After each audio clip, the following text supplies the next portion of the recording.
What if I tell you that you have been taught about how you position your eyes to the right, to the left, down, or on the middle is not a way to determine if somebody's trying to deceive you, lying to you, or constructing the reality?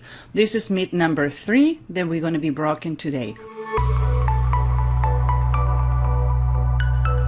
Do you know that you cannot determine if somebody's lying to you for the way the eyes are moving?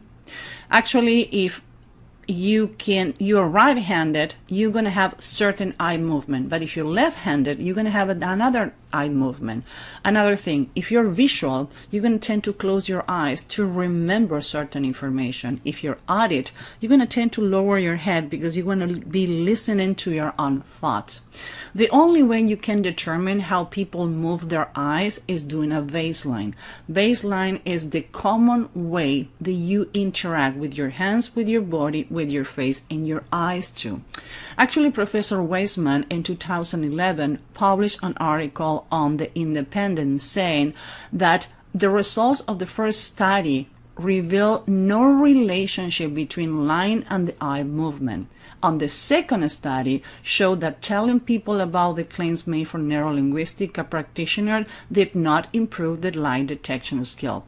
Just be honest. My first degree was in neurolinguistic. There are a lot of things that I use that are great and they're proven, but the last studies done with fMRI when they're showing how your brain is illuminated, proven that it's not right.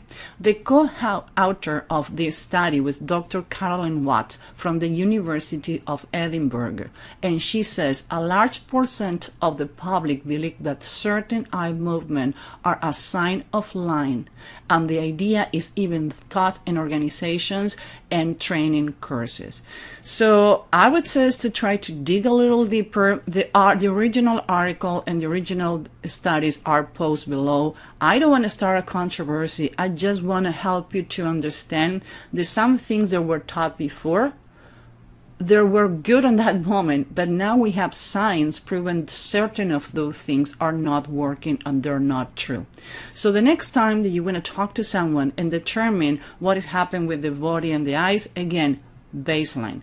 My way to communicate, I talk to my hands. Half Italian, half Jewish, raised in Latin America. My hands are my visual aids to talk to you. I talk about 3 minutes. Today we're going to talk about eye movement, and I check on my own face when I talk to you. Other people is going to be less moving their body. So the best way to determine a baseline is to have a normal conversation with someone, see how the body moves, how the hands move, how the head, and how the eyes move. If you find a deviation on the baseline, that's when you can start determining if the person may be trying to deceiving you. I always say people don't lie to you. We don't do the right questions. And sometimes it's not people can want to lie to you. Maybe they need to withhold information, and that happens a lot on the sales scene.